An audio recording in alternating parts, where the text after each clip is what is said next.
Hello friends, welcome back to my channel. कैसे हैं आप सब? आई होप आप सब अच्छे ही होंगे।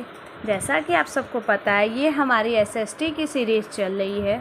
इसमें मैं हिस्ट्री का चैप्टर 11 नए साम्राज्य और राज्य के को आपको पढ़ाऊंगी। आइए हम इसे स्टार्ट करते हैं। नए साम्राज्य और राज्य, देखिए, कई राज्यों को मिला के साम्राज्य बनाए जाते थे। पहले के राजा महाराजा कई राज्यों को जीत कर अपना साम्राज्य स्थापित करते थे। तो ये नए साम्राज्य कैसे बनाते थे, हम इसी के बारे में हम पढ़ेंगे। अरविंद राजा बना। अरविंद जो है, ये लड़का अरविंद है, यह अपने स्कूल के ड्रामा यानी नाटक में राजा की भूमिका अदा कर रहा था, राजा बना था। ठीक है, तो अरविंद अपने स्कूल में खेले जाने वाले नाटक में राजा की भूमिका अदा करने के लिए चुना गया। अरविंद जो है वो अपने स्कूल के नाटक में स्कूल में नाटक हो रहा है, उसमें वो राजा के कैरेक्टर के लिए चुना गया है। ठीक है, उसने सोचा कि वह राजशाही वेशभूषा में मूंछों पर ताव देते हुए रुपहरे कागज में लिपटी तलवार की शान से पकड़कर चहकर्मी करेगा। अब अरविंद जो है वो सोचता है कि राजा अच्छा कपड़ा पहनते हैं, मूंछ पे अपनी ताव देते हैं, और जो नाटक में जो कागज़ की चमकीले कागज़ की तलवार बनाई गई है, वो उस पे शान देगा वो, ऐसा अरविंद सोच रहा है। ज़रा सोचो, उसे कितनी हैरानी हुई जब उसे बताया गया कि उसे बैठकर वीणा भी बजानी होगी और कविता का पाठ भी करना होगा। एक संगीतज्ञ राजा, कौन हो सकता है वह? अरविंद सोचने लगा। अब देखिए, उसको लगा कि उसको बस इतना ही करना है, मूंछ पे ताव देना है, बढ़िया कपड़ा पहनना है, तलवार चलाना है। हाँ, पर उसको पता चला, जब उसको पता चला कि उसको बैठ के वीणा भी बजानी है, कविता भी पढ़ना है, तो उसको कितनी हैरानी हुई इस बात से। फिर वो सोचने लगा, एक संगीतज्ञ राजा, ये कौन हो सकता है? अरविंद ऐसा सोच रहा था। अब अरविंद ऐसा सोच रहा था, तो ऐसा संगीतज्ञ राजा कौन था? तो ये थे हमारे समुद्रगुप्त। ठीक है, जो बहुत होनहार योद्धा के साथ साथ संगीतज्ञ और कविता का पाठ करने वाले भी राजा थे। क्या बताती हैं प्रशस्तियाँ? अब देखिए, जो प्रशस्तियाँ हैं वो क्या बताती है? प्रशस्ति यानी प्रशंसा करना। तो प्रशस्ति क्या बताएगी? वही जो राजा है उसके बारे में क्या क्या प्रशंसा की गई है प्रशस्तियाँ में, यही वह प्रशस्तियाँ बताएंगी। आइए हम इसमें देखते हैं क्या लिखा है अंदर। दरअसल अरविंद गुप्त के प्रसिद्ध राजा समुद्रगुप्त वंश के प्रसिद्ध राजा समुद्रगुप्त की भूमिका अदा करने जा रहा था। अब देखिए, अरविंद जो था वो मैंने बताया ना, गुप्त वंश का प्रतापी राजा समुद्रगुप्त की भूमिका अदा करने जा रहा था। तभी ना वो कवितज्ञ और संगीतज्ञ का भी उसे प्रदर्शन करना था। समुद्रगुप्त के बारे में हमें एक लंबे अभिलेख से पता चलता है। ठीक है, अब जो समुद्रगुप्त है उसके बारे में हमें कहाँ से पता चलता है? तो उसके एक लंबे अभिलेख से, जिसमें उसके बारे में बहुत सारी चीज़ें लिखी हुई है। वास्तव में यह उसके दरबारी कवि हरिश्चंद्र द्वारा संस्कृत में लिखी गई एक कविता है। अब देखिए, वो लंबे अभिलेख में क्या लिखा है? तो ये लिखा है उनके दरबारी कवि हरिश्चंद्र ने। देखिए, ये जो इनके दरबारी कवि हरिश्चंद्र थे, इन्होंने संस्कृत में लिखा था इस लंबे अभिलेख में, एक कविता लिखी थी। तो कविता तो लंबी होती ही है। ठीक है, तो ये संस्कृत में लिखा हुआ था, ब्राह्मी लिपि में नहीं, संस्कृत में लिखा हुआ था। ठीक है, तो इसने पढ़ना आसान था। इसे करीब 1700 साल पहले लिखा था। अब कब लिखा गया था? 1700 साल पहले इलाहाबाद में अशोक स्तंभ पर इसकी खुदाई की गई है। अब देखिए, इलाहाबाद जो हमारा आज का प्रयागराज है, वहाँ पे अशोक स्तंभ है एक, उसमें इनके बारे में लिखा गया है। खुदाई करके लिखा गया है। यह विशेष किस्म का अभिलेख है जिसे प्रशस्ति कहते हैं। अब देखिए, ये विशेष प्रकार किस्म का अभिलेख होता है जिसे प्रशस्ति कहा जाता है। ठीक है, यह एक संस्कृत शब्द है जिसका अर्थ है प्रशंसा होता है। अब देखिए, जो प्रशस्ति है वह एक संस्कृत शब्द है जिसका अर्थ क्या होता है, प्रशंसा करना। ठीक है, प्रशस्ति लिखने का प्रचलन पहले भी था। अब देखिए, जो प्रशस्ति थी ये लिखने का चलन बहुत पहले से ही था ना, बाद में इस पर बहुत ज़्यादा जोर दिया गया होगा। पहले कम लिखा जाता होगा, बाद में इस पर ज़्यादा जोर दे दिया गया होगा। प्रशस्ति जैसे तुमने अध्याय 10 में गौतमी पुत्र श्री सातकर्णी की प्रशस्ति के बारे में पढ़ा। अब देखिए, किसकी प्रशस्ति थी, गौतमी पुत्र श्री सातकर्णी जो हैं उनकी प्रशस्तियाँ भी थीं। ठीक है, जिसके बारे में हमने पढ़ा है लेसन 10 में। परंतु गुप्त काल में इनका महत्व बढ़ गया। अब देखिए, जो गुप्त काल था इसमें इनका महत्व बहुत ज़्यादा बढ़ गया था। समुद्रगुप्त की प्रशस्तियाँ। अब देखिए, समुद्रगुप्त की क्या क्या प्रशस्तियाँ हैं उसके बारे में हम लोग पढ़ेंगे। समुद्रगुप्त की कौन कौन सी प्रशस्तियाँ हैं, क्या क्या प्रशस्तियाँ कहाँ कहाँ हैं, ये हम उसके बारे में पढ़ेंगे। आओ देखें, समुद्रगुप्त की प्रशस्तियाँ हमें क्या बताती हैं। आइए हम लोग देखते हैं कि समुद्रगुप्त की प्रशस्ति हमें क्या क्या बताती है। क्या बताती होगी समुद्रगुप्त के युद्धों के बारे में, समुद्रगुप्त के युद्ध जीतने के बारे में। वो विद्वान है, उत्कृष्ट कवि हैं, अच्छे व्यक्तित्व वाले हैं, इन्हीं सब चीज़ों के बारे में बताती है। कवि ने इसमें राजा की एक योद्धा, युद्धों को जीतने वाला, विद्वान तथा उत्कृष्ट कवि के रूप में भरपूर प्रशंसा की है। कवि जो है उसमें प्रशस्ति में समुद्रगुप्त के राजा को एक वीर योद्धा, युद्धों को जीतने वाला ऐसा बताया है। विद्वान, एक उत्कृष्ट कवि, महान कवि, ऐसी भरपूर प्रशंसा राजा की है कवि ने। यहाँ तक कि इसे ईश्वर के बराबर बताया गया। अब देखिए, कवि ने इन्हें ईश्वर के बराबर भी बता दिया है, ईश्वर की तरह इन्हें बताया है। प्रशस्ति में लंबे लंबे वाक्य दिए गए हैं, यहाँ वैसे एक ही वाक्य का अंश दिया गया है। अब जो प्रशस्ति है उसमें खूब लंबे लंबे वाक्य दिए गए हैं, क्योंकि वो कविता है तो उसमें लंबे लंबे वाक्य दिए गए हैं जिसमें राजा की प्रशंसा की गई है। अब वैसा ही एक वाक्य आपके बुक में दिया गया है, उसका एक अंश दिया गया है। ठीक है, अब जो प्रयाग प्रशस्ति है ना, वो समुद्रगुप्त के बारे में ही है। तो उनकी प्रशंसा में खूब लंबी लंबी लाइनों वाली कविता लिखी गई है, उसका एक अंश हम इसमें पढ़ेंगे। आइए उसे हम पढ़ते हैं। योद्धा समुद्रगुप्त। समुद्रगुप्त जो है उसे योद्धा बताया गया है। ठीक है, और जिसका शरीर युद्ध के मैदानों में कुठारों, कुल्हाड़ियों, तीरों, भालों, बंछों, तलवारों, लोहे की गदाओं, नुकीले तीरों तथा अन्य सैकड़ों हथियारों से लगे घाव के दाग से भरे होने के कारण अत्यंत ही सुंदर दिखता है। अब जो समुद्रगुप्त का शरीर है मतलब युद्ध में समुद्रगुप्त कितना कठोर बना रहता है उसके बारे में बताया है। उसका शरीर जो है युद्ध के मैदान में कुठारों से, ठीक है, तलवारों से, तीरों से, भालों से, बच्छों से, कुल्हाड़ियों से, गदाओं से, नुकीली तारों से, ठीक है, सैकड़ों अन्य सभी हथियारों से, ठीक है, जो घाव है, जो घाव लगे हैं उसके शरीर पे, वो इतने सुंदर लग रहे हैं। दाग से भरे होने के कारण जो शरीर में इतने चोट लगे हैं, घाव लगे हैं, उस पे भी इतने सुंदर लग रहे हैं वो कि उसी दाग और घाव के कारण वो इतना सुंदर लग रहा है। ठीक है, वो घाव और दाग इतना सुंदर दिखता है।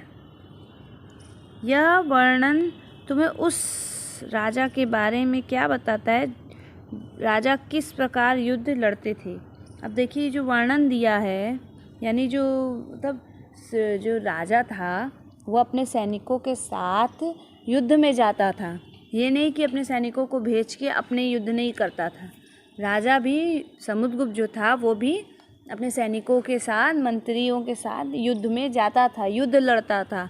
जैसे सैनिक को चोट लगती थी शस्त्रों से, वैसे इसे भी चोट लगती थी, समुद्रगुप्त को भी। तो उसी चोट को सुंदर बताया है, ठीक है। तो यही राजा के बारे में बताया है इसने।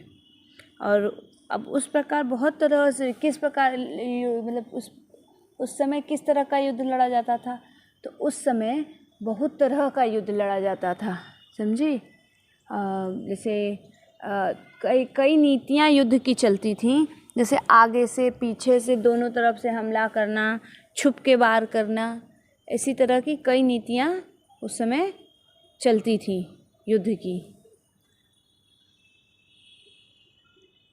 अगर तुम मानचित्र 7 पृष्ठ 113 को गौर से देखोगे तो पाओगे कि एक क्षेत्र में हरे रंग से रंगा गया है। तुम्हें पूर्वी समुद्री तट के साथ एक क्रम में लाल बिंदु दिखेंगे। उसी तरह के कुछ बैगनी और नीले रंग के भी मिलेंगे। अब देखिए जो मैप है आपका, अभी मैं मैप आपको दिखाती हूँ जो आपके नेक्स्ट पेज में बना हुआ है, अगले पेज में। उसमें जो समुद्रगुप्त का शासन था उसी के हिसाब से मैप बना हुआ है। तो इसमें जो हरे रंग का क्षेत्र है वो समुद्रगुप्त का क्षेत्र है, ठीक है, जो उन्होंने जीता है वो क्षेत्र है, ठीक है। और किनारे का जो तट का क्षेत्र है उसमें लाल बिंदु दिखा रहा है, ठीक है। उसी तरह बैगनी और नीले रंग से भी रंगा हुआ है। मैं भी आपको मैप दिखाती हूँ, आप देख सकते हैं। यह मानचित्र इस प्रशस्ति में प्राप्त जानकारियों के आधार पर बनाया गया है। अब जो आप ये मैप देखेंगे ये प्रशस्ति के आधार पर बनाया गया है। ये देखिए ये मैप है, देख रहे हैं, ये बाहर का एरिया ब्लू है, फिर पिंक है, फिर ग्रीन है। ये देखिए नदी के किनारे वाले तट पे रेड बिंदु है, ठीक है। जो आर्यावर्त का क्षेत्र है वो ये है जो समुद्रगुप्त ने जीता था, हरा वाला, ठीक है। ये देखिए ये जो हरा वाला क्षेत्र है ये समुद्रगुप्त ने जीता था, ठीक। और ये नीला वाला बाहरी क्षेत्र है, गुलाबी वाला आंतरिक क्षेत्र, ठीक है। श्रीलंका भी देखिए बाहरी राज्य है इनका, और गुलाबी वाला जो है आंतरिक राज्य है। सब गुप्त वंश का जीता हुआ। और ये किनारे का देखिए ये गुप्त वंश, देखिए इसमें क्या दिया है, ये जो ब्लैक पॉइंट है ये नगर हैं, ठीक है। और गुप्त वंश के जीते हुए नगर ये हैं अमरावती और इसके आसपास का क्षेत्र। अब जो हरिशेर ने 4 विभिन्न प्रकार के राजाओं और उनके पति समुद्रगुप्त की नीतियों का वर्णन किया। अब जो हरिशेन है, जो समुद्रगुप्त के दरबारी कवि हैं, विद्वान हैं, उन्होंने 4 तरह के राजा जो उस समय शासन कर रहे थे उनके बारे में बताया है। और उनके प्रति समुद्रगुप्त की क्या समुद्रगुप्त जो थे उनकी नीति क्या थी उन राजाओं के प्रति, इसके बारे में भी इसमें बताया गया है। पहला, मानचित्र में हरे रंग का क्षेत्र आर्यावर्त का था। अब देखिए जो हरा हरा क्षेत्र था आगे एकदम, तो वो आर्यावर्त लोगों का क्षेत्र था। उसमें 9 शासकों का है। इन्हें समुद्रगुप्त ने हराकर अपने राज्य में मिला लिया था। अब देखिए जो समुद्रगुप्त था इन्होंने उस राज्य को अपने में मिला लिया था, हरा के मिला लिया था। वहाँ 9 राजा शासन करते थे, मतलब 9 बार उसने युद्ध किया। और इसके बाद दक्षिणापथ के बाद शासन आते हैं। अब देखिए इसके बाद जो है दक्षिण पथ के बाहर के शासन आते हैं। इनमें से कुछ की राजधानियों को दिखाने के लिए मानचित्र में लाल बिंदु बताया गया। अब जो लाल बिंदु किनारे था, जो गुप्त वंश का जीता हुआ शासन, वो बाहर के जो राज्य थे उनकी राजधानियाँ थी, वो जो मैप में आपने देखा। इन सब ने हार जाने पर समुद्रगुप्त को सामने समर्पण किया। समुद्रगुप्त ने इन्हें फिर से शासन करने की अनुमति दे दी। अब देखिए जो बाहरी राज्य था, ठीक है, ये युद्ध हार गया तो ये अपने आप झुक गए सब, तो इसलिए समुद्रगुप्त ने उन्हें उनका शासन लौटा दिया, ठीक है। पर वे समुद्रगुप्त के हिसाब से ही चलते थे। तीसरा है आपका पड़ोसी देशों का आंतरिक घेरा। बैगनी रंग से रंगा गया है। अब देखिए जो आंतरिक पड़ोसी देश का आंतरिक घेरा है ना, अंदर का जो घेरा है वो बैगनी रंग से रंगा गया है। ठीक है, आपने देखा आसमानी रंग का है वो नहीं, बैगनी रंग का बॉर्डर बना है पतला सा। इसमें असम, तटीय बंगाल, नेपाल, उत्तरी पश्चिम के कई गढ़ या संघ आते थे। अध्याय 6 में याद करो। अब देखिए ये जो बैगनी रंग का घेरे से बनाया गया है जो पड़ोसी देश, इसमें असम है, तटीय बंगाल है, मतलब बंगाल का तटी का क्षेत्र है, नेपाल है, उत्तर पश्चिम जो है गढ़ और संघ है, जिनके बारे में आपने लेसन 6 में पढ़ा है, याद करिए। ये सब आते हैं इसमें। ये समुद्रगुप्त के लिए उपहार लाते थे, उनकी आज्ञाओं का पालन करते थे, उनके दरबार में उपस्थित हुआ करते थे। अब देखिए ये जो पड़ोसी देश थे ये भी समुद्रगुप्त के लिए, समुद्रगुप्त इनसे युद्ध ना करे इसके लिए समुद्रगुप्त को उपहार ला के ये लोग देते थे। ठीक है, और ये समुद्रगुप्त की आज्ञा का पालन भी करते थे। कोई आदेश समुद्रगुप्त करता था इन्हें तो इन्हें उससे पालन करना ही पड़ता था, और उनके दरबार में उपस्थित हुआ करते थे ये लोग, क्योंकि ये लोग दरबार में आते थे। ये लोग समुद्रगुप्त के दरबार में इसलिए उपस्थित होते थे कि कहीं समुद्रगुप्त से इन्हें मदद चाहिए हो या समुद्रगुप्त को इनके प्रति कोई कार्य हो उनके पास, इसलिए ये समुद्रगुप्त के दरबार में उपस्थित हुआ करते थे। चौथा, ब्राह्म इलाके के शासक, जो बाहरी इलाके के शासक थे वो लोग जिन्हें नीले रंग से रंगा गया है। अब ये लोग जो हैं इन्हें नीले रंग से दर्शाया गया है, जो एकदम बाहरी इलाके के, एक आपका श्रीलंका ब्लू था, एक अफ़गानिस्तान के तरफ का बाहरी इलाका जो वे नीले रंग से रंगा गया है, वही बाहरी इलाके हैं। संभवतः कुषाण तथा शंख वंश के थे। अब जो बाहरी इलाका है वे कुषाण वंश और शंख वंश के शासन वहाँ करते थे। इनमें श्रीलंका के भी शासक थे। अब देखिए श्रीलंका भी अलग से ब्लू रंग का था, वो भी अलग शासक, बाहर का शासक था, इलाका था। इन्होंने समुद्रगुप्त की अधीनता स्वीकार की और अपनी पुत्रियों का विवाह उनसे किया। अब देखिए इन लोगों ने अपना मैत्रिक संबंध बनाया समुद्रगुप्त से, क्योंकि कोई भी बलवान व्यक्ति से, बलशाली व्यक्ति से जिसके आगे सभी लोग झुक रहे हैं, उससे युद्ध नहीं करना चाहेगा। ठीक है, तो उससे इन लोगों ने मैत्रिक संबंध बनाए। कुषाण हुए, शंख हुए, श्रीलंका के शासक हुए, इन लोगों ने मैत्रिक संबंध बनाया, पारिवारिक संबंध बनाया, मित्रता की समुद्रगुप्त के गुप्त वंश से। तो इन्होंने समुद्रगुप्त से अपनी पुत्री का विवाह कर दिया, अपनी पुत्रियों का इन लोगों ने। ठीक है, तो इससे समुद्रगुप्त इनके रिश्तेदार हो गए। तो इन लोग को जब समुद्रगुप्त की मदद चाहिए होती थी तो ये लोग समुद्रगुप्त की युद्ध में मदद करते थे, लेते थे, और जब समुद्रगुप्त को युद्ध में मदद चाहिए होती होगी तो ये लोग देते होंगे युद्ध में मदद समुद्रगुप्त को। मानचित्र में प्रयाग और इलाहाबाद का पुराना नाम उज्जैन तथा पाटलिपुत्र पटना ढूंढो। ये गुप्त वंश के महत्वपूर्ण केंद्र थे। देखिए ये आपका प्रयाग है, ये उज्जैन और ये पाटलिपुत्र। ठीक है, ये गुप्त वंश का मुख्य नगर था। ठीक है, हाँ, ये महत्वपूर्ण केंद्र थे गुप्त वंश के। आर्यावर्त और दक्षिणापथ के राज्यों के साथ समुद्रगुप्त के कैसे व्यवहार थे। अब देखिए आर्यावर्त और व्यवहारों में क्या अंतर था। अब आर्यावर्त जो थे वो एकदम इनके खास थे, इनके जीते हुए राज्य थे वे, और दक्षिणापथ के जो थे वे भी इनके जीते हुए थे। इसमें अब कुछ फ़र्क तो होगा ही व्यवहार में समुद्रगुप्त के लिए, तो ये आपको देखना है। क्या इस अंतर के पीछे कोई और कारण था। अब क्या ये अंतर जो है इसके पीछे कोई और कारण था, आप इसे देख सकते हैं। अब देखिए जो ब्लैक बिंदु है ये उस समय के राज्य हैं। ठीक है, अलग अलग नगर हैं, राज्य हैं। देखिए नीचे चोल, पांडव वंश, मदुरै, चेर, चालुक्य, ये देखिए नीचे सारे वंश हैं। ठीक, आपके श्रीलंका की तरफ ये इधर शासन कर रहे थे। अब देखिए अजंता के पास सातवाहन वंश था।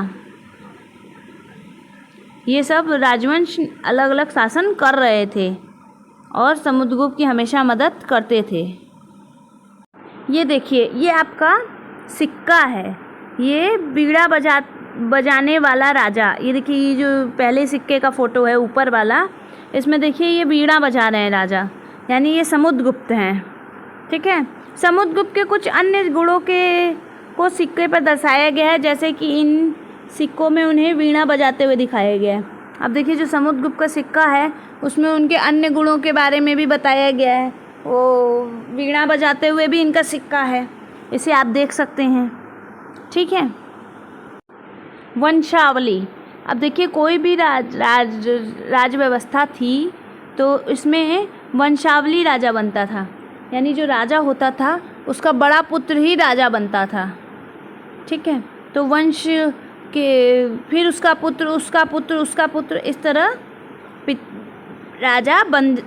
बड़े पुत्र ही राजा बनते थे। तो इसी को वंशावली कहते हैं, मतलब एक वंश के अंडर में राज शासन हो, तो इसे वंशावली कहते हैं। आइए इसी बारे में पढ़ते हैं। अधिकांश प्रशस्तियाँ शासकों के पूर्वज के बारे में भी बताती हैं। अब देखिए जो राजा होता है वो अपने बारे में तो बताता ही है, तो अपने दादा परदादा इन लोगों के बारे में भी बताता है, पिता सबके बारे में। तो वैसे ही समुद्रगुप्त ने भी अपने परदादा, दादा, पिता सबके बारे में, माता सबके बारे में बताया है, तो यही पूर्वज हुए इनके। यह प्रशस्ति भी समुद्रगुप्त के पितामह यानी कि परदादा, दादा, पिता और माता के बारे में बताती है। अब देखिए ये जो राजवंश है, ये जो प्रशस्ति है, ये देखिए समुद्रगुप्त के पितामह यानी परदादा, प्रपितामह मतलब परदादा, पितामह मतलब दादा, पिता यानी पापा, माता यानी मम्मी। ठीक है, इन सब के बारे में ये समुद्रगुप्त की प्रशस्ति जो है वो बताती है। उनकी माता कुमार देवी लक्ष्मीगढ़ की थीं और उनके पिता चंद्रगुप्त गुप्त वंश के पहले शासक थे, जिन्होंने महाराजा धीराज जैसी बड़ी उपाधि धारण की थी। अब देखिए जो समुद्रगुप्त थे उनके पिता और माता दोनों बहुत महत्वपूर्ण थे। क्यों? क्योंकि पिता जो थे वो गुप्त वंश के महाराज थे, पहले राजा थे, जिन्होंने महाराजा धीराज जैसी बड़ी उपाधि धारण कर ली थी। ठीक है, उन्होंने बहुत सारे युद्ध लगातार जीतने के बाद महाराजा धीराज, सब उसे अपना महाराजा मानने लगे जब, तो उन्होंने महाराजा धीराज की उपाधि धारण की। और जो उनकी माँ थी वो कुमार देवी, वो लक्ष्मीगढ़ की राजकुमारी थी। ठीक है, इसीलिए यह भी बहुत महत्वपूर्ण थी। समुद्रगुप्त ने भी यह उपाधि धारण की। अब जो समुद्रगुप्त था उन्होंने भी महाराजा धीराज जैसी उपाधि धारण की थी। उनके दादा और परदादा का महाराज के रूप में ही उल्लेख है। अब देखिए जो समुद्रगुप्त थे उनके दादा और परदादा जो थे वो लोग सिर्फ महाराज की उपाधि धारण किए थे, महाराजा धीराज की उपाधि धारण नहीं किए थे, क्योंकि वो लोग किसी गढ़ के शासक थे। और जो समुद्रगुप्त था उसने अपने राज्य को साम्राज्य बनाया था, इसीलिए उसने महाराजा धीराज की उपाधि धारण की। और उसी साम्राज्य को समुद्रगुप्त ने और बढ़ाया और विस्तार किया उसका, इसलिए इसने भी महाराजा धीराज की उपाधि धारण की। इससे यह आभास मिलता है कि धीरे धीरे इस वंश का महत्व बढ़ता गया। अब देखिए इससे यही पता चलता है कि धीरे धीरे जो ये वंश था ये और शक्तिशाली होने लगा, इसका महत्व और बढ़ने लगा। इन उपाधियों को महत्व के हिसाब से सजाओ, राजा, महाराजा, अधिराज, महाराज। अब देखिए ये जो उपाधि है, इसको उपाधियाँ दी गई है, इसको लाइन बाय लाइन सजाना है। तो राजा हुआ, महाराजा हुआ, महाराजा हुआ, अधिराज हुआ। ठीक है, समुद्रगुप्त के बारे में हमें उसके बाद के शासकों जैसे उनके बेटे चंद्रगुप्त द्वितीय की वंशावली पूर्वज की सूची से मिलती है। अब देखिए समुद्रगुप्त जो हैं उनके बारे में उनके पुत्र की जो वंशावली रहती है, उनके बाद के जो शासक यानी उनके पुत्र थे, उनकी जो वंशावली थी यानी पूर्वजों की जो सूची थी उसमें हमें मिलती है उनकी जानकारी। ठीक है, उनके बारे में अभिलेखों तथा सिक्कों से भी पता चलता है। अब देखिए जो सिक्के थे, अभिलेख थे, इनसे भी समुद्रगुप्त के बारे में हमें पता चलता है। समुद्रगुप्त के बारे में इससे भी हमें पता चलता है। अभिलेख, सिक्के, यात्रा वृत्तांत, उस समय जो यात्री आया होगा उसके यात्रा वृत्तांत से भी हमें पता चल जाएगा। उन्होंने पश्चिम भारत में सैन्य अभियान में अंतिम शंख शासक को पराजित किया था। अब देखिए जो समुद्रगुप्त थे, इन्होंने अपने सैन्य अभियान में, मतलब सैन्य अभियान किए थे, उसमें इन्होंने शंख शासक जो था, आखिरी जो शंख शासक था, उसके बारे में, उसको हराया था, जो आखिरी शंख शासक था। उसके बाद शंख वंश का अंत हो गया था। बाद में ऐसा विश्वास किया जाने लगा कि उनका दरबार विद्वानों से भरा था। अब देखिए इनका दरबार तो सचमुच विद्वानों से भरा था, पर बाद में लोगों को ऐसा लगने लगा कि इनके दरबार में जो विद्वान हैं वो उसकी संख्या बहुत अधिक है, वह विद्वानों से भरा हुआ है। कवि कालिदास और खगोल शास्त्री आर्यभट्ट इनके दरबार में थे। अब देखिए विद्वानों से भरा तो कहा है कहीं ना, क्योंकि जो आपके कालिदास हैं वो महान कवि थे, अब महान खगोल का शास्त्री जो हैं आर्यभट्ट, ये भी इनके दरबार में थे, तो विद्वानों से तो खैर भरा ही था। इनके विषय में हमें और जानकारी अध्याय 12 में मिलेगी। अब देखिए ये जो आपके कालिदास और आर्यभट्ट हैं, इनके बारे में और जानकारी हमें कहाँ से मिलेगी? लेसन 12 में मिलेगी। तो हम लोग 12 पढ़ेंगे तब हमें इसके बारे में सब पता चलेगा। हर्षवर्धन तथा हर्षचरित। अब देखिए जो हर्षवर्धन था उसने हर्षचरित लिखी थी, तो उससे हर्षवर्धन के राजवंश, हर्षवर्धन के बारे में हमें जानकारी मिलती है हर्षचरित से। तभी तो हमें पता चला कि हर्षवर्धन भी कोई शासक था। अब देखिए जिस तरह गुप्त वंश के बारे में अब प्रयाग प्रशस्ति से पता चलता है, तो वैसे ही हर्षवर्धन शासक के बारे में, राजा के बारे में हर्षचरित से हमें पता चलता है। जिस तरह गुप्त वंश के शासकों के बारे में अभिलेख और सिक्कों से पता चलता है, उसी तरह कुछ अन्य शासकों के बारे में उनकी जीवनी से पता चलता है। ऐसे ही एक राजा हर्षवर्धन थे जिन्होंने 1400 साल पहले शासन किया। अब देखिए जैसे हम लोग को गुप्त वंश के बारे में प्रयाग प्रशस्ति और अभिलेख और सिक्कों से पता चलता है, ठीक है, उसी तरह अन्य राजाओं के बारे में भी हमें पता चलता है। कैसे? उनकी जीवनी से, ठीक है, क्योंकि अन्य राजाओं ने भी अपनी जीवनी लिखी है, तो उससे हमें पता चलता है उनके बारे में, उनके जीवन के बारे में। ऐसे ही एक राजा थे हर्षवर्धन जो थे वो भी ऐसे ही एक राजा थे। इन्होंने 1400 साल पहले शासन किया था। उनके दरबारी कवि बाणभट्ट ने संस्कृत में उनकी जीवनी हर्षचरित लिखी।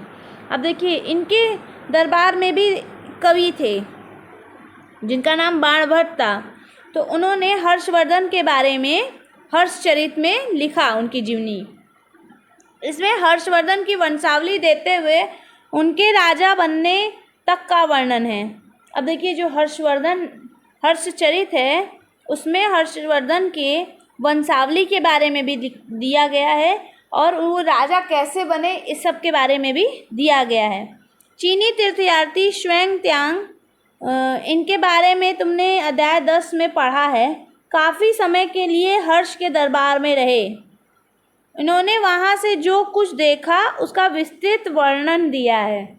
देखिए जो चीनी यात्री हेनत्सुआंग थे, ठीक है, ये भी हर्षवर्धन के शासन में भी आए थे, तो इसके बारे में हमने चैप्टर 10 में पढ़ा है, अध्याय 10 में। तो ये काफ़ी समय तक हर्ष के दरबार में रहे, ठीक है। तो जो हर्ष के दरबार के बारे में, उनके शासन के बारे में, उस समय के भारत की स्थिति के बारे में इन्होंने अपने विस्तृत वर्णन में इसका वर्णन किया है। अपने यात्रा वृत्तांत में इसका विस्तृत वर्णन किया है। अब जो हर्षवर्धन अपने पिता के सबसे बड़े बेटे नहीं थे, पर उनके पिता और बड़े भाई की मृत्यु हो जाने पर थानेश्वर के राजा बने। अब जो हर्षवर्धन थे ये अपने पिता के बड़े बेटे नहीं थे, ये दूसरे बेटे थे। इनके बड़े भाई और इनके पिता की मृत्यु हो गई, उसके बाद ये थानेश्वर के राजा बने। ठीक है। उनके बहनोई कन्नौज मानचित्र 7/113 के शासक थे।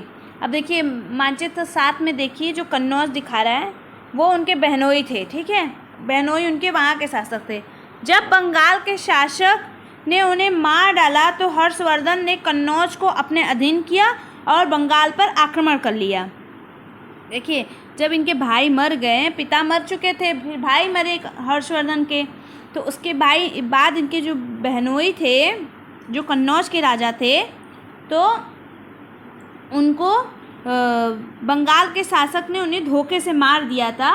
तो कन्नौज को हर्षवर्धन ने अपने अंडर में ले करके फिर बंगाल पे आक्रमण कर दिया था। ठीक है, बंगाल से उन्होंने भीषण युद्ध लड़ा। मगध तथा बंगाल को जीतकर उन्हें पूर्व में जितनी सफलता मिली उतनी ही अन्य जगहों पर नहीं मिली।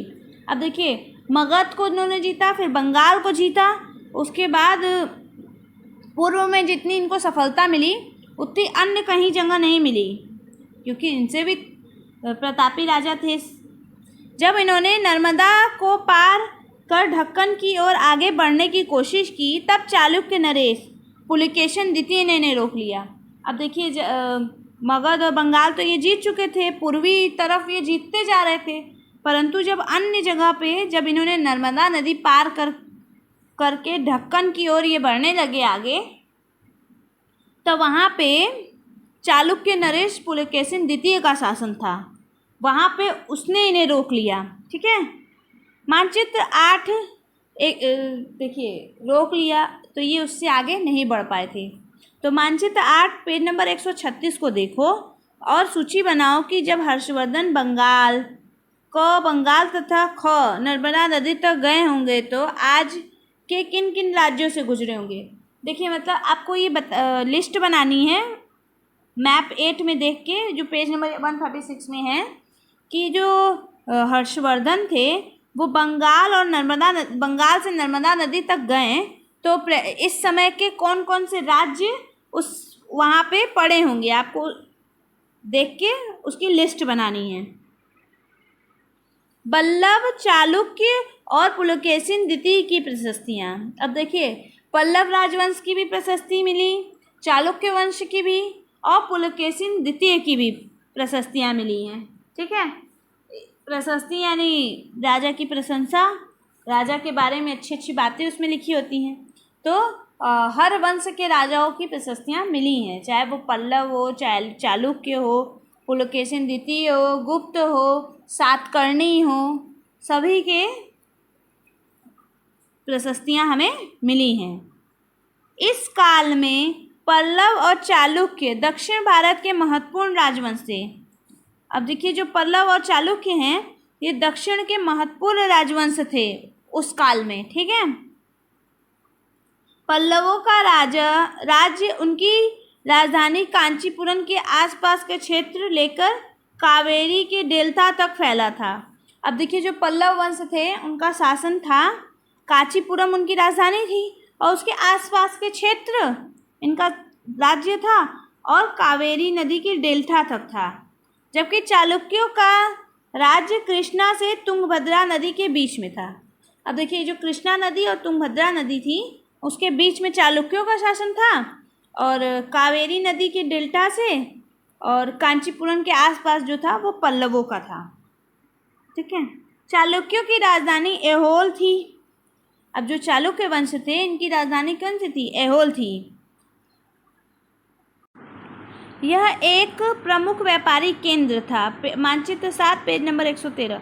अब देखिए जो चालुक्यों की राजधानी ऐहोल था ये बहुत महत्वपूर्ण व्यापारिक केंद्र था। ठीक है, और मैप 7 और पेज नंबर 113 में आप देख सकते हैं। धीरे धीरे यह एक धार्मिक केंद्र भी बन गया, यहाँ कई मंदिर थे। अब देखिए जो चालुक्य थे इन्होंने यहाँ पे बहुत सारे मंदिर बनवाए। तो धीरे धीरे यह धार्मिक केंद्र भी बन गया व्यापारिक केंद्र से। पल्लव और चालुक्य एक दूसरे की सीमाओं का अतिक्रमण करते थे। मुख्य रूप से राजधानियों को निशाना बनाया जाता था जो समृद्ध थे। अब देखिए, पल्लव और चालुक्य जो थे वो आपस में युद्ध करते रहते थे। क्यों? क्योंकि कोई अपनी सीमा से आगे बढ़ जाता था, कभी कोई अपनी सीमा से आगे बढ़ जाता था, इसलिए। और ज़्यादातर आक्रमण ये लोग जो मुख्य राजधानी पे करते थे जो समृद्ध होती थी। ठीक है, समृद्ध है तो वहाँ से पैसा मिलेगा, तो इनकी कार्यशैली अच्छी चलेगी।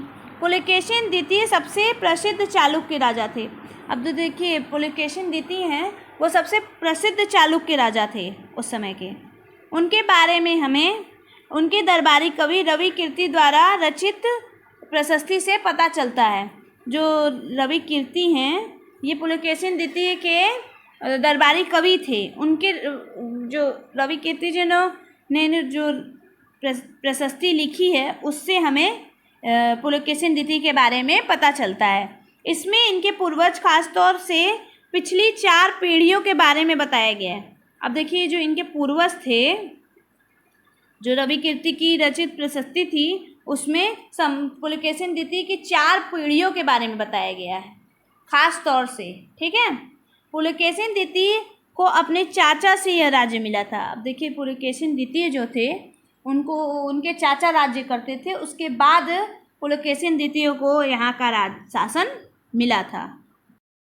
रवि कीर्ति के अनुसार उन्होंने पूर्व तथा पश्चिम दोनों तटीय इलाकों में अभियान चलाए। अब देखिए, ये जो पुलकेशिन द्वितीय थे, इन्होंने पूर्व और पश्चिम दोनों जगह अभियान चलाए थे, ऐसा रवि कीर्ति मानते थे। इसके अतिरिक्त उन्होंने हर्ष को भी आगे बढ़ने से रोका। अब जो हर्षवर्धन थे, उन्हें आगे बढ़ने से किसने रोका था? इन्होंने ही। हर्ष का अर्थ आनंद होता है। हर्ष का अर्थ आनंद होता है, खुशी होता है। कवि का कहना है कि इस पराजय के बाद हर्ष अब हर्ष नहीं रहा। अब देखिए, कवि जो है वो कह रहा है कि जो हार हुई हर्षवर्धन की, उसके बाद वह खुश नहीं था। पुलकेशिन द्वितीय ने पल्लव राजा के ऊपर भी आक्रमण किया। जय कांचीपुरम की दीवार के पीछे शरण लेनी पड़ी। अब देखिए, पुलकेशिन द्वितीय जो था, उसने पल्लव नरेश पर भी आक्रमण किया था, जिससे कांचीपुरम की दीवार के पीछे छुपकर अपनी जान बचानी पड़ी थी। पर चालुक्यों की विजय अल्पकालीन थी। अब जो चालुक्य थे, उनकी विजय अल्पकालीन ही थी बस, क्योंकि इन्हें तो जितना उसके बाद के राजा लोग उतने सफल नहीं रहे, इसलिए इनकी जीत अल्पकालीन थी। लड़ाई से दोनों वंश दुर्बल होते गए। अब देखिए, लड़ाई जो होती गई पल्लव और चालुक्य में, ये दोनों वंश में क्षति होती गई। पल्लव और चालुक्यों को अंततः राष्ट्रकूट और चालुक्यों ने समाप्त कर दिया। पल्लव और चालुक्य वंश का अंत राष्ट्रकूट वंश और चोल वंश वालों ने कर दिया। लोग आपस ही में लड़ के अपनी शक्ति ख़त्म कर दी है, तो फिर इसका फ़ायदा राष्ट्रकूट और चोल वंश ने उठाया। इन्हें ख़त्म कर उन्होंने अपना शासन जमा लिया। इसके बारे में तुम कक्षा 7 में पढ़ोगे। क्लास 7 में इसके बारे में डिटेल में दिया है। वे कौन से अन्य शासक थे जो तटों पर अपना नियंत्रण करना चाहते थे? अध्याय 10 को देखो। अब देखिए, बहुत से ऐसे शासक भी थे जो तट पे भी अपना नियंत्रण चाहते थे। तो ऐसे कौन से शासक थे, इसके बारे में बताओ, जो कि लेसन 10 में दिया। इन राज्यों का प्रशासन कैसे चलता था? अब जो राज्य थे, उनका प्रशासन कैसे चलता था? छोटे छोटे राज्य थे कई, उनका प्रशासन कैसे चलता होगा, तो इसी के बारे में हम जानेंगे। कोई भी राज्य हो, उसका प्रशासन राजा के द्वारा चलता था। वो अपने पुत्र को वहाँ कोई अच्छे पद पर नियुक्त कर देता था, राजपाल या ऐसा कोई पद होता था उस पर नियुक्त कर देता था, वो वहाँ जाके उसकी देख रेख करता था। पहले के राजा की तरह इन राजाओं के लिए भूमि कर सबसे महत्वपूर्ण बना रहा। देखिए, पहले के जो राजा लोग थे वो लोग भी भूमि कर लेते थे। उसी तरह ये जो राजा हैं, चालुक्य वंश, पल्लव वंश, हर्षवर्धन, ये सब राजाओं के लिए भी भूमि कर बहुत महत्वपूर्ण रहा। प्रशासन की प्राथमिकता इकाई गांव होते थे। अब प्रशासन में सबसे महत्वपूर्ण इकाई क्या होता था? प्राथमिक मतलब शुरुआती इकाई क्या होता था? गांव होती थी। लेकिन धीरे धीरे कई नए बदलाव आए। अब देखिए, पहले तो प्राथमिक इकाई गांव ही होता था, लेकिन बाद में धीरे धीरे यह बदलाव आए, बहुत सारे नए नए बदलाव आए इन नियमों में। राजा ने आर्थिक, सामाजिक, राजनीतिक तथा सैन्य शक्ति रखने के लिए लोगों का समर्थन जुटाने के लिए कई कदम उठाए। अब जो राजा लोग थे उन्होंने आर्थिक स्थिति अपनी अच्छी करनी, आर्थिक, सामाजिक, राजनीतिक ये स्थिति अच्छी रखने के लिए, सैन्य शक्ति बढ़ाने के लिए लोगों का समर्थन जुटाना चाहते थे। तो इस चीज़ के लिए उन्होंने कई कदम उठाए। उदाहरण के तौर पे, अब देखिए, उदाहरण के तौर पे ये दिया गया आगे। पहला, कुछ महत्वपूर्ण प्रशासकीय पद आनुवंशिक बन गए, अर्थात बेटे अपने पिता का पद पाते थे। जैसे कवि हर्षेन अपने पिता की जगह महादंडनायक अर्थात मुख्य न्याय अधिकारी थे। देखिए, कुछ पर वंशावली हो गए थे। आनुवंशिक यानी कि पिता के बाद उनके पुत्र को ही वो पद मिलता था, किसी और को नहीं। ठीक है, देखिए, अर्थात बेटे अपने पिता की जगह पे पद पाते थे। अब जो हरिशेन थे उनके पिता महादंडनायक मतलब न्याय अधिकारी थे, तो हरिशेन को भी उनकी वही जगह मिली। कभी कभी एक ही व्यक्ति कई पदों पर कार्य करता था, जैसे कि हरिशेन एक महादंडनायक होने के साथ साथ कुमारमात्य अथवा एक महत्वपूर्ण मंत्री तथा एक संधि विग्रहिक अर्थात युद्ध और शांति के विषयों का भी मंत्री था। देखिए, एक व्यक्ति कई कार्य संभालता था उस समय ना, कई पदों पे कार्य करता था, कई कार्य संभालता था। जैसे कि हरिशेन जो था वो न्यायिक अधिकारी होने के साथ साथ कुमारात्य भी था, अर्थात एक महत्वपूर्ण मंत्री। यानी देखिए, दंड अधिकारी के होने के साथ साथ मतलब न्याय अधिकारी होने के साथ साथ एक महत्वपूर्ण मंत्री भी था, एक विग्राहक भी था, यानी युद्ध और शांति के विषयों में बात करने वाला मंत्री। ठीक है, तीन जगह ये था। संभवतः वहाँ के लोग स्थानीय प्रशासन में मुख्य व्यक्तियों का बोलबाला था। अब देखिए, इससे ये पता चलता है कि वहाँ के लोगों में जो स्थानीय लोग थे उनका ज़्यादा बोलबाला था। स्थानीय प्रशासन जो था उनका ज़्यादा बोलबाला था। इसमें नगर श्रेणी यानी मुख्य बैंकर या शहर व्यापारी, सारवाहक यानी व्यापारी के काफिलों का नेता, प्रथम कुलीक अर्थात मुख्य शिल्पकार तथा कार्यस्थों यानी लिपिकों के प्रधान जैसे लोग होते थे। अब देखिए, संभवतः यहाँ स्थानीय प्रशासन का बोलबाला तो था ही, अब नगर कोटि में मुख्य बैंकर या शहर के व्यापारी आते थे। ठीक है, अब कार्यशाही व्यापारियों के काफिले के नेता लोग उनमें शासन करते थे। प्रथम कुलीक अर्थात शिल्पकार जो थे वो लोग थे, नगर कोटि के बैंकर जो थे।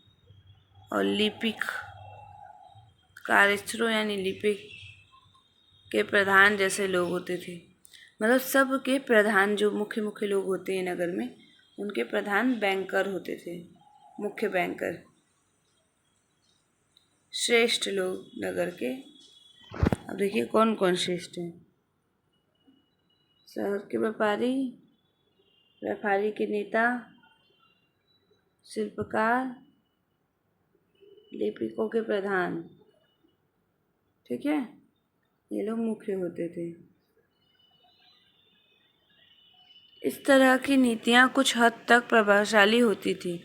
अब देखिए ये सब जो नीतियाँ बताई गई है 4 टॉपिक में, ये कभी कभी बहुत प्रभावशाली हो जाती थी, पर समय के साथ साथ इनमें से कुछ व्यक्ति इतने अधिक शक्तिशाली हो जाते थे कि अपना स्वतंत्र राज्य स्थापित कर लेते थे। अब देखिए इसमें जो व्यापारी और ये नेता ये लोग थे, ये लोग कभी समय के साथ साथ धीरे धीरे इतने शक्तिशाली हो जाते थे कि ये लोग अपना शासन अलग कर लेते थे मौका पाके। जहाँ राजा कमज़ोर पड़ा वहाँ ये लोग बगावत करके अपना शासन अलग कर लेते थे। सोच कर बताओ कि अफसरों का पद आनुवंशिक कर देने में क्या फ़ायदे और क्या नुकसान हो सकते हैं। अब देखिए फ़ायदा नुकसान दोनों ही था कि विद्वान लोगों को नुकसान देखिए ये था कि और जो लोग थे वो भी ऐसा कार्य कर सकते थे, उन लोग को मौका ही नहीं मिलता था। परंतु जो बेकार लोग थे उन्हें भी मौका मिल जा रहा था। एक नए प्रकार की सेना। अब देखिए इन लोगों ने नए प्रकार की, इससे जो है नए प्रकार की सेना बनाई थी, ठीक है। एक नई तरह की सेना ये लोग रखना शुरू कर दिए थे। अब देखिए पढ़ते हैं इसके बारे में। आइए, कुछ राजा अभी भी पुरानी राजाओं की तरह एक सुसंगठित सेना रखते थे। इसमें हाथी, रथ, घुड़सवार, पैदल सिपाही होते थे, पर इसके साथ साथ कुछ सेनानायक भी होते थे जो आवश्यकता पड़ने पर राजा को सैनिक सहायता दिया करते थे। अब देखिए कुछ राजा ऐसे थे जो अभी भी पुरानी रीति की तरह सुसंगठित सेना रखते थे। इनमें हाथी, घोड़े, ठीक है, हाथी पे बैठे नाविक सैनिक होते थे, घुड़सवार सैनिक होते थे, रथ पे बैठे हुए सैनिक होते थे, ठीक है, और पैदल चल रहे सैनिक होते थे। 4 तरह के लोग होते थे। इसके साथ साथ कुछ सेनानायक भी होते थे, ठीक है। एक सेनानायक नहीं होते थे, कुछ होते थे, जिसमें कि अगर एक सेनानायक को कुछ हो जाए तो जो दूसरे तीसरे सेनानायक हैं वो कमान संभाल सके और वो राजा की ज़रूरत पड़ने पे मदद भी कर सके। इन सेनानायक को नियमित वेतन नहीं दिया जाता था। अब जो ये सेनानायक होते थे इनको सैलरी नहीं मिलती थी, इनको वेतन नहीं मिलता था। इसके बदले में इन्हें कुछ भूमि दान दे दी जाती थी। दी गई भूमि से ये कर वसूलते थे, जिससे वे सेना तथा घोड़ों की देखभाल करते थे।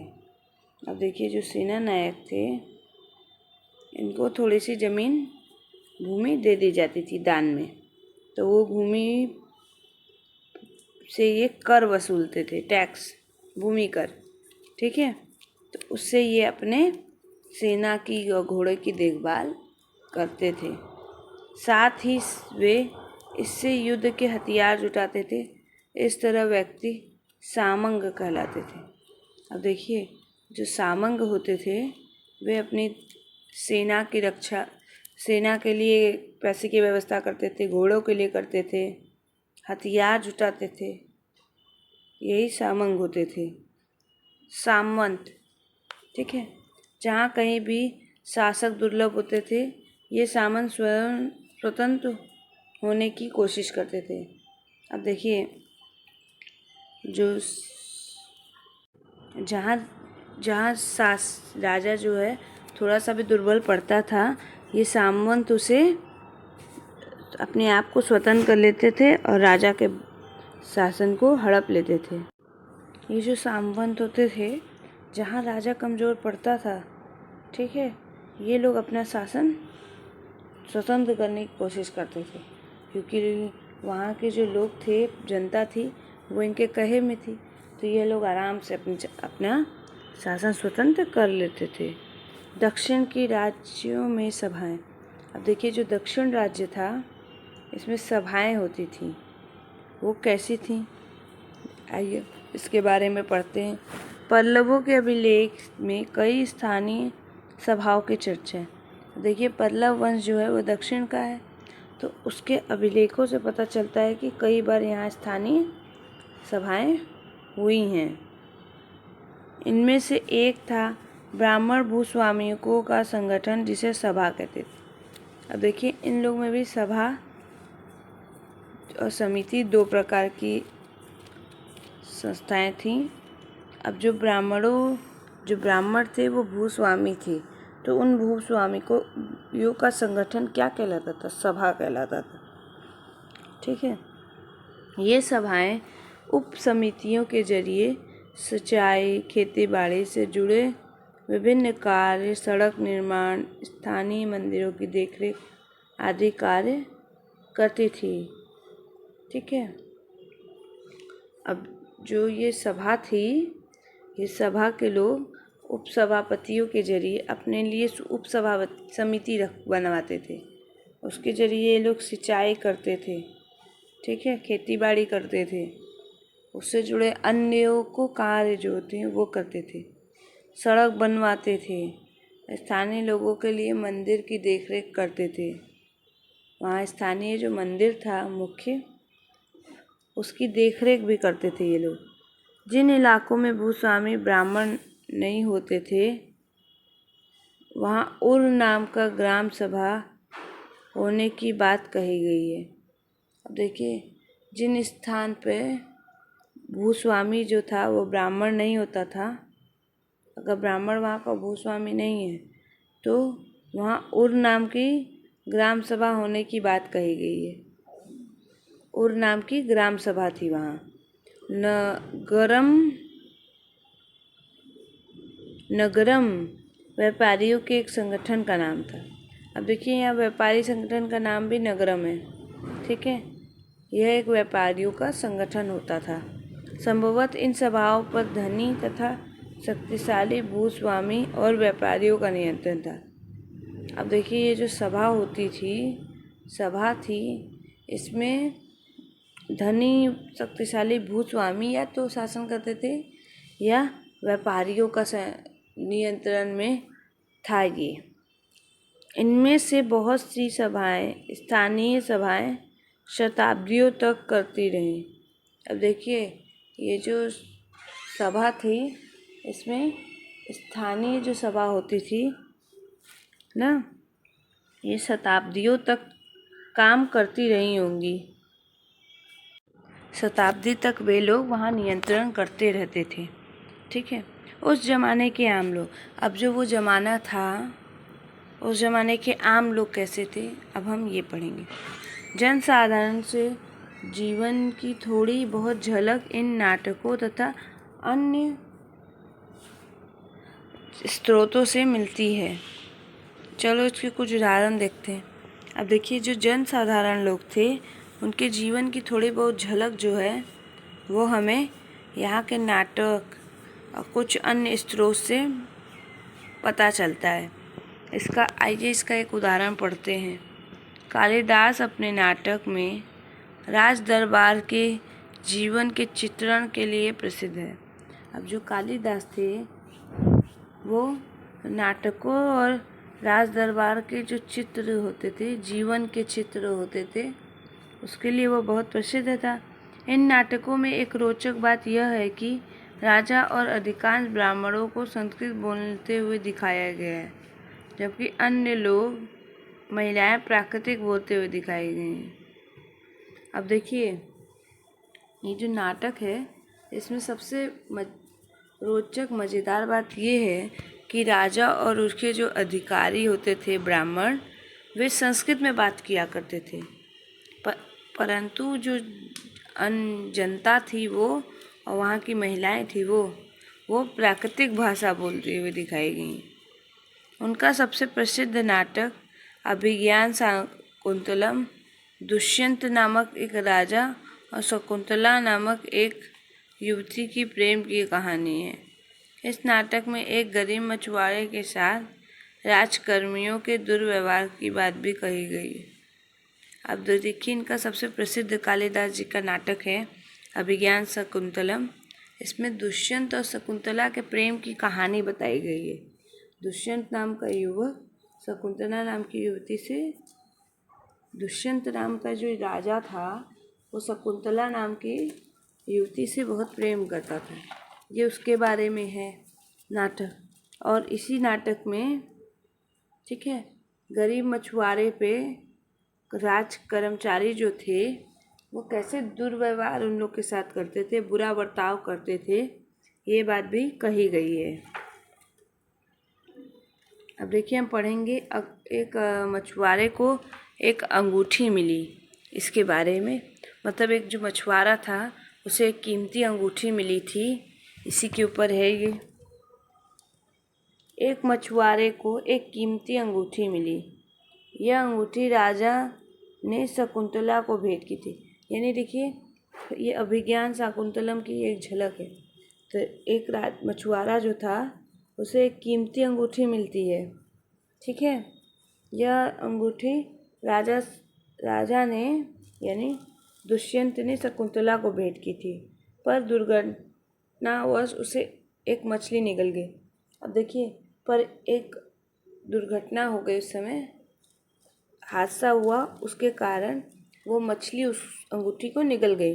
जब मछुआरा इस अंगूठी को लेकर राजमहल पहुंचा तो द्वारपाल ने उस पर चोरी का आरोप लगाया और मुख्य पुलिस अधिकारियों भी बहुत बुरी तरह से पेश आया, ठीक है। जब वो मछुआरा जो था वो बहुत ईमानदार था, तो वो अंगूठी लेके राजमहल पहुंच गया राजा से मिलने कि ये बहुत कीमती अंगूठी लग रही है, लगता है ये आपकी है। परंतु वहाँ के द्वारपाल और मुख्य पुलिस अधिकारी ने उसके साथ बहुत बुरा व्यवहार किया और उसे चोर समझा, उस पर चोरी करने का आरोप लगाया, ठीक है। परंतु जो राजा था वह अंगूठी देख के बहुत खुश हुआ, तो उसने मछुआरे को इनाम दे दिया। पुलिस वाला और द्वारपाल यानी पुलिस अधिकारी, न्यायिक अधिकारी जो थे वो द्वारपाल मछुआरे से इनाम कुछ हिस्सा हड़पने के लिए उसके साथ शराब खाने चल पड़े। अब देखिए, जो मछुआरा था उससे इनाम हड़पने के लिए द्वारपाल और पुलिस अधिकारी जो था वो मछुआरे के साथ शराब खाने चले गए कि शराब पिला के इसका पैसा हम लोग हड़प लेंगे, इनाम। अगर आप किसी गरीब आदमी को कुछ मिलता है तो वह पुलिस खबर करता है, तो क्या उसके साथ इसी तरह का बर्ताव किया जाना चाहिए? नहीं, बिल्कुल गलत बर्ताव किया गया गरीब आदमी के साथ, ठीक है। और एक प्रसिद्ध व्यक्ति का नाम, अब इसके बारे में आप खुद सोचिए। एक प्रसिद्ध व्यक्ति के बारे में बताओ जिसे प्राकृतिक में उपदेश दिए, और एक राजा का नाम बताओ जिसने प्राकृतिक में अपने अभिलेख लिखवाए। अध्याय 7 और 8 को देखो। लेसन 7 और 8 में आपने देखा है कि उस समय प्राकृतिक भाषा ही चलती थी। तो उस समय के किसी भी या राजा, यानी आप आपका ले लीजिए आप अशोक, इन्होंने भी तो प्राकृतिक रूप में बहुत सारे अभिलेख बनवाए थे, लिखवाए थे। और उस समय प्राकृतिक वैसी यानी बुद्ध हुए, उन्होंने उपदेश दिए प्राकृतिक में लोगों को, ठीक है। तो ये आपका क्वेश्चन का आंसर है।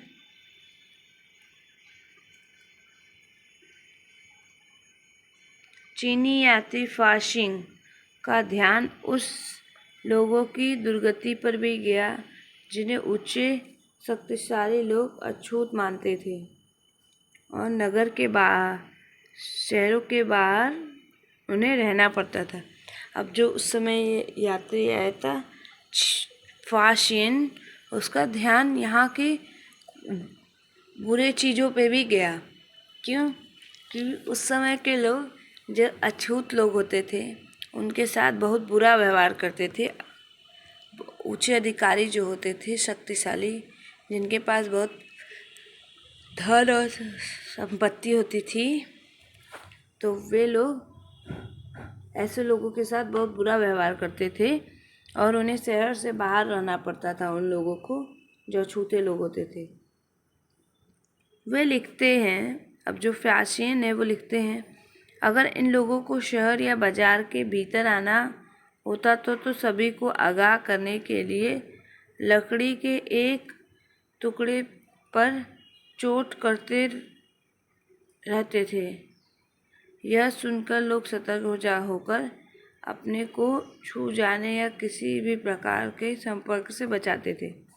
अब देखिए, अब ये जो लोग थे अछूत जिन्हें माना जाता था, अगर ये बाज़ार में आते थे तो अगर इन्हें बाज़ार में शहर में आना होता था तो ये सभी लोग को आगाह करते थे, लकड़ी से अपने हाथ पे या पैर पे बजाते हुए।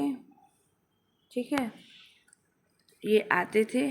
इससे जितने लोग थे सभी लोग आगाह हो जाते थे कि ये लोग आ रहे हैं। जो इनके संपर्क में नहीं आना चाहते थे, जिन्हें ये डर था कि ये इन्हें कहीं छू न लें, ऐसे लोग अपने घर के भीतर या सड़क के एकदम किनारे खड़े हो जाते थे। ठीक है, एक जगह बाणभट्ट द्वारा अभियान पर निकली राजा की सेना का बड़ा सजीव चित्रण किया गया है। अब देखिए, जो एक जगह है बाणभट्ट जो हैं उनके द्वारा अभियान चलाया गया था। राजा की सेना का बड़ा हिस्सा उनके साथ था। तो सजीव चित्रण कीजिए, उसका सजीव चित्रण कीजिए, मतलब उसके बारे में आप सोचिए। राजा की सेना, अब देखिए उसी के बारे में ये बताया है जो बाणभट्ट ने सेना भेजी थी, तो वो राजा की सेना थी, उसके बारे में पढ़ते हैं। राजा बड़ी मात्रा में सजो सामान लेकर यात्रा करते थे। अब जो राजा होते थे वो बड़ी मात्रा में सामान लेके यात्रा करते थे। इसमें हथियार के अतिरिक्त रोज़मर्रा के प्रयोग में आने वाली चीज़ें जैसे बर्तन, असबाब, खाने पीने का सामान, असबाब जिसे सोने के पावदान भी शामिल थे, खाने पीने का सामान, बकरी, हिरन, खरगोश, सब्जियां, मसाले आदि विभिन्न प्रकार की चीज़ें शामिल होती थी। अब देखिए, जो राजा थे वो सैन्य अभियान पे जब जाते थे तो बहुत सारी अपनी चीज़ें ले के जाते थे। ठीक है, सजो सामान जिसे कहा जाता था, वो अपनी ज़रूरत की जितनी चीज़ें होती थी वो ले के जाते थे। इसमें उनके हथियार होते थे, रोज़ में यूज करने वाले सामान जैसे कपड़े, बर्तन, असबाब, यानी जो सोने का पावदान होता था वो, और खाने पीने का सामान। इसमें जानवर भी होते थे, बकरी, हिरन, खरगोश, सब्जी, मसाला, ये सब चीज़ें, ये सब विभिन्न प्रकार की चीज़ें इनके रोज़ की चीज़ों में शामिल होती थी। ये सारी चीज़ें ठेलेगाड़ियों पर या ऊँटों, हाथियों पर जैसे सामान पर ढोने वाले जानवरों की पीठ पर लाद कर ले जाई जाती थी। अब देखिए, इतना सारा सामान ले जाना है तो कितने सैनिकों को आदमी यूज करेगा, इसलिए ये बड़े और विशाल जो जानवर होते थे यानी या ठेला गाड़ियाँ, उन पर इन्हें रख कर लाद कर ले जाया जाता था। जानवरों की पीठ पर लाद कर भी ले जाया जाता था। अब देखिए, कितने हजार 100 सैनिक तो ये सामान उठाने में लग जाते होंगे, इसीलिए इन्हें जानवरों की पीठ पर या ठेलगाड़ियों पर रखकर ले जाया जाता था। इससे कि अगर अचानक कोई रास्ते में भी कोई इनके पर आक्रमण कर दे तो ये 1-2 सैनिक जानवरों को संभालते थे और बाकी युद्ध करने लगते थे। इस विशाल सेना के साथ साथ संगीतकार, नगाड़े, बिगुल तथा तुरही बजाते लोग चलते थे। अब जब राजा घूमने निकला है तो विशाल सेना के साथ साथ संगीतकार भी रखा है अपने मनोरंजन के लिए। बिगुल बजाते थे, जो बांसुरी तुरही ये बजाते रहते थे वे लोग, संगीतकार जो थे। रास्ते में पड़ने वाले गांव वालों को उनका सत्कार करना पड़ता था। अब देखिए, जो रास्ते में गांव वाले पड़ते थे, ठीक है, जो रास्ते में गांव पड़ता था, उस गांव के लोगों को उनका आदर सत्कार करना पड़ता था, क्योंकि वे उनके राजा होते थे। वे दही, गुड़ तथा फूलों के साथ उन उपहार लाते थे और जानवरों के लिए चारा भी देते थे। अब देखिए, जो सैनिक और राजा लोग होते थे, उनके लिए दही गुड़ लाते थे, फूलों के उपहार लाते थे, ठीक है, फूल की माला, गुलदस्ता बना के, ये सब चीज़ें। और जो जानवर होते थे, उनके लिए भी चारा लाते थे ये लोग। वे राजा से मिलना चाहते थे ताकि वो अपनी शिकायत या अनुरोध उनके सामने रख सके। अब देखिए, ये लोग डायरेक्ट तो राजा से मिल नहीं सकते, तो ये लोग, जो लोग थे गांव के लोग, ये राजा से मिलना चाहते थे, जिससे कि ये लोग सामने से राजा से शिकायत कर सके या कोई अनुरोध, कोई रिक्वेस्ट अपनी उनसे रख सकें। पर ये सेनाएं अपने पीछे विनाश और विध्वंस की निशानी छोड़ जाती थी। अब ये जो सेनाएं होती थी, ये लोग अपने पीछे जो विध्वंस और विनाश करती जाती थी, क्योंकि अक्सर गांव वालों की झोपड़ियां हाथी कुचल डालते थे। अब देखिए, जो हाथी होती थी, जिसे ये लोग लेके चलते थे, अक्सर वे गांव में झोपड़ियां कुचल देते थे। और व्यापारियों के काफिले में जूते, बैल इस तरह हलचल भरे माहौल से डरकर भाग खड़े थे। अब देखिए, जो व्यापारी के बैल होते थे, वो ये काफिला देख के, यहाँ का हलचल देख के, माहौल देख के भाग खड़े होते थे।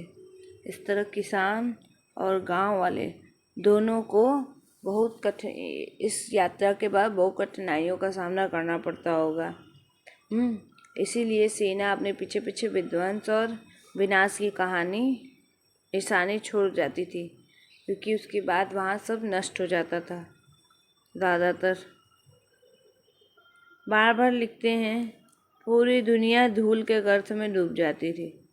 अब बार बार जो है वो लिखते हैं कि लंबी यात्रा के बाद पूरी दुनिया जो होती थी, कि वो धूल भरी गर्त में डूब जाती थी, वहाँ धूल ही धूल हो जाता था।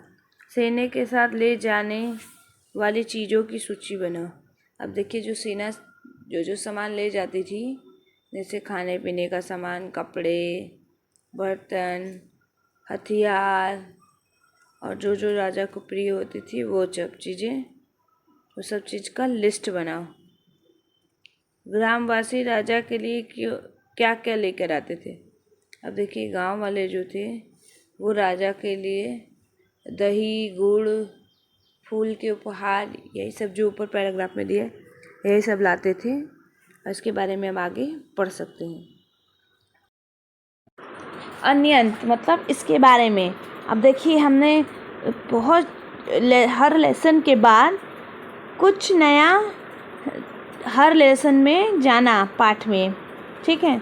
मानचित्र 6 पृष्ठ नंबर 84-85, मतलब पेज नंबर 84-85 पे देखिए, मैप 6 में अरब को ढूंढिए। अरब जो है उसको ढूंढिए।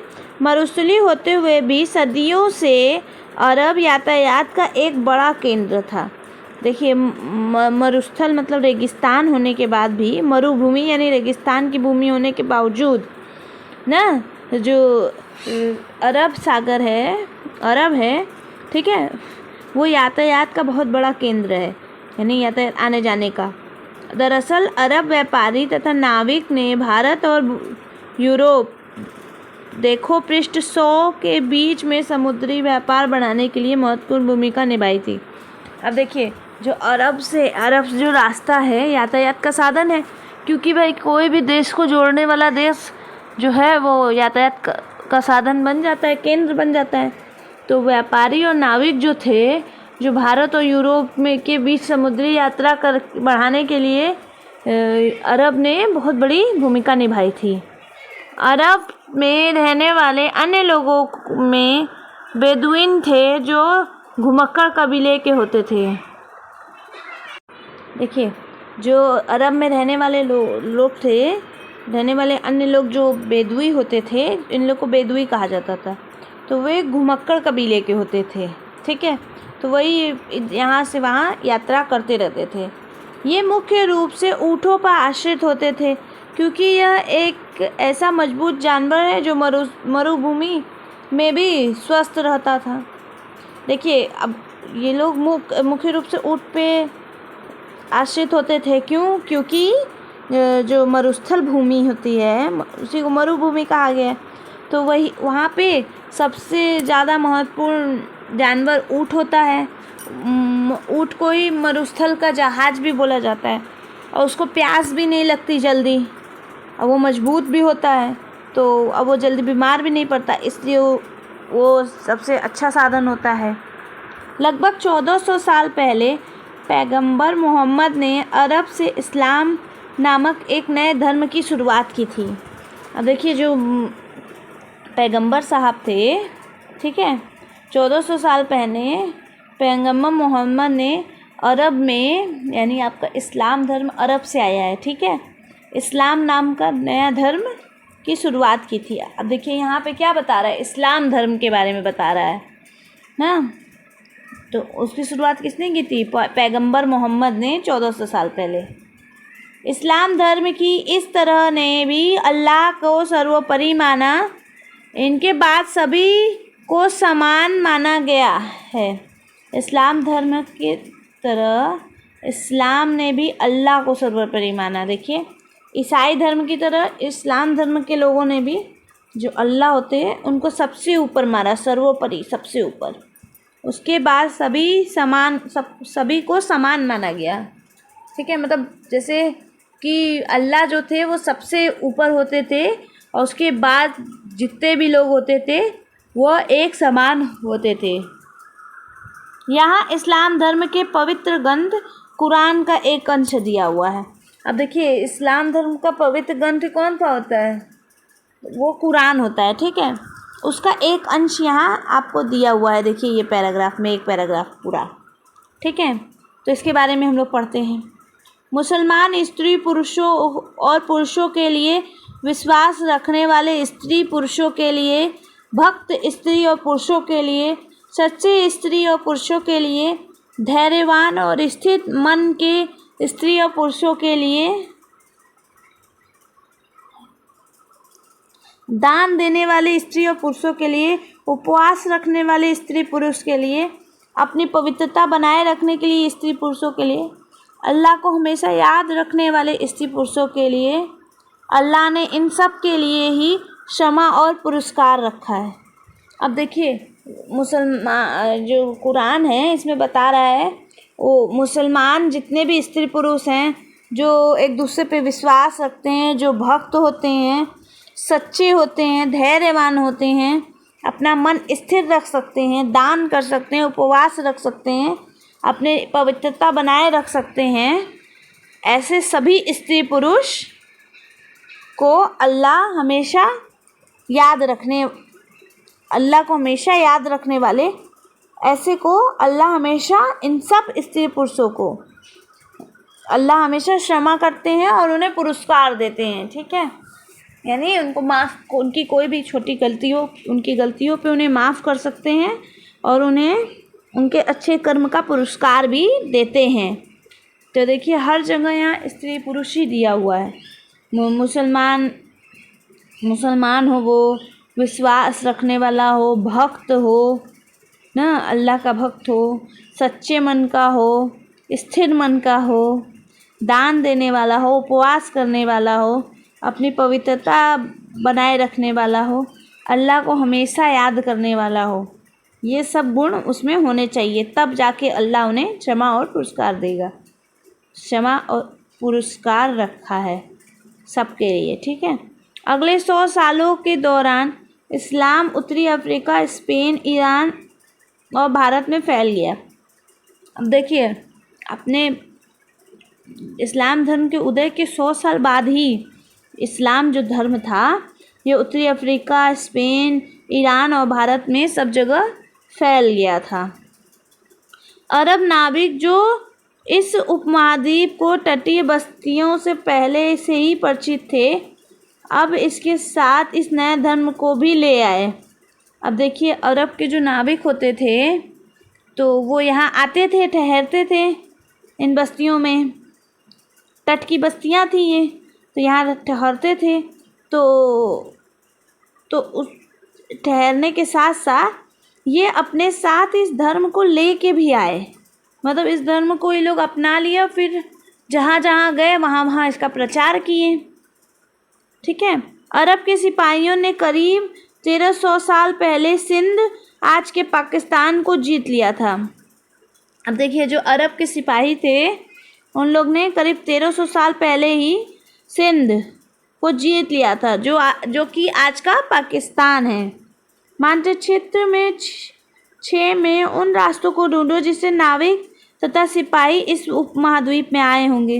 अब देखिए मानचित्र, आप 6 मानचित्र देखिए, उसी में सब दिया हुआ है। यहाँ ऊपर भी आपको बता रहा है कि 6 मानचित्र में देखिए अरब को ढूंढिए। ठीक है, तो आइए, अब ये देखिए ये अरब है। ठीक है, और यही समुद्री रास्ता है जिससे ये लोग आए होंगे सब जगह। ठीक, देखिए आपने, फारस के नीचे अरब है। अब ये देखिए, यही समुद्री रास्ता है जो लाल से दर्शाया गया है, इसी से ये लोग यात्रा करते होंगे। यही ये लेसन ख़त्म होता है। आई होप आपको ये वीडियो समझ में आया हो। फिर भी कोई डाउट हो या प्रॉब्लम हो तो कमेंट सेक्शन में कमेंट करके आप पूछ सकते हैं। Thank you so much. मेरा वीडियो पसंद आया हो तो please like, subscribe to my channel.